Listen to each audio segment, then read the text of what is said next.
Baik, kembali dalam fokus minggu depan. Kecenderungan parti-parti politik meletak calon-calon muda dalam pilihan raya negeri merupakan satu anjakan paradigma dan juga landscape politik negara. Dan perkara ini dapat kita saksikan selepas parti mengeluarkan senarai calon dan mungkin esok kita melihat kepada confirmation ataupun muktamadnya calon yang layak bertanding bagi pilihan raya negeri Melaka khususnya. Bersama saya melalui Skype ketika ini Muhammad Faisal Abdul Aziz, Presiden ABIM. Assalamualaikum Encik Faisal.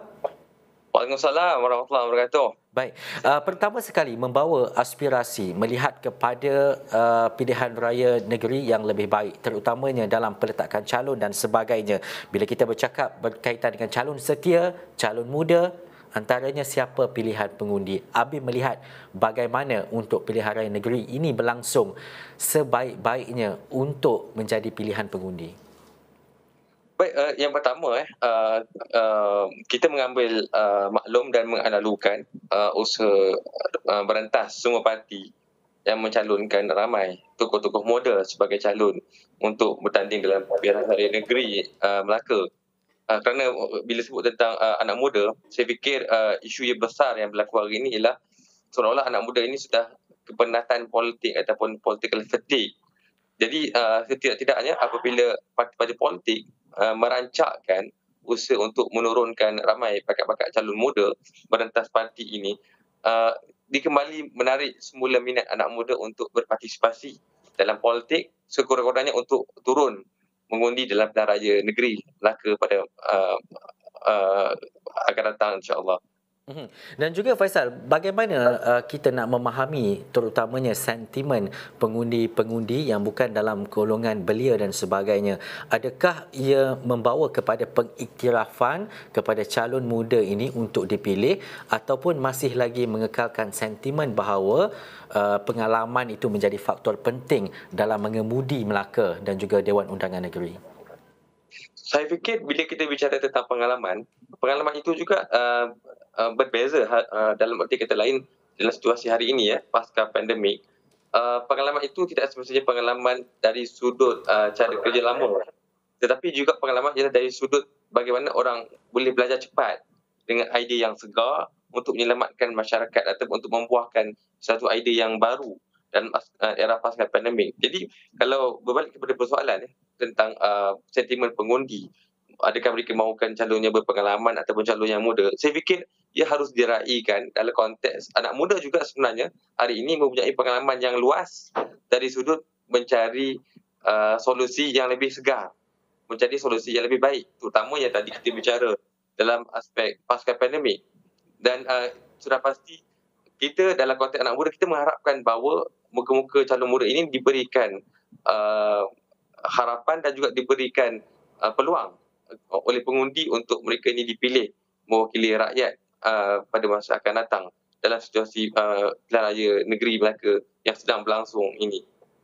Dan juga Faisal, esok penamaan calon bagi pilihan raya negeri Melaka dalam sepanjang minggu depan, tempoh berkempen dan sebagainya, bagaimana untuk kita menjangkakan sesuatu pilihan raya yang aman, baik dan seterusnya membawa kepada satu perkara yang lebih baik kepada Melaka berbanding dengan mungkin apa yang berlaku terdahulu ataupun beberapa bulan sebelum ini?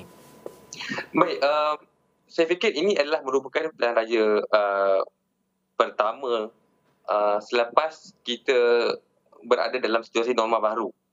Dan berarti kata lain, saya fikir hari ini kita sudah boleh explore cara berkempen dengan cara norma baru, iaitu mungkin dengan menggunakan media sosial, dengan menggunakan YouTube dan sebagainya, dan tidak lagi diperlukan sangat untuk diadakan ceramah-ceramah kelompok, rapat umum dan sebagainya. Dan itu sebenarnya setidak-tidaknya membantu untuk mengelakkan daripada mungkin persengketaan dan sebagainya. Dan itulah sebab saya amat yakin, saya optimistik sebenarnya dalam situasi hari ini kita memasuki era pasca norma baru.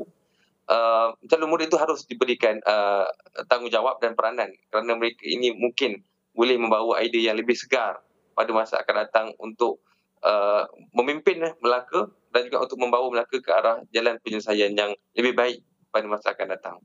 Dan juga akhir sekali Faisal, adakah melihat kepada kapasiti yang ada sekarang ini dengan mungkin peratusan yang banyak juga, agak tinggi juga untuk calon-calon muda merentas parti dan sebagainya, membawa kepada satu anjakan paradigma dan juga fenomena baharu dalam pilihan raya negeri ataupun PRU akan datang nanti?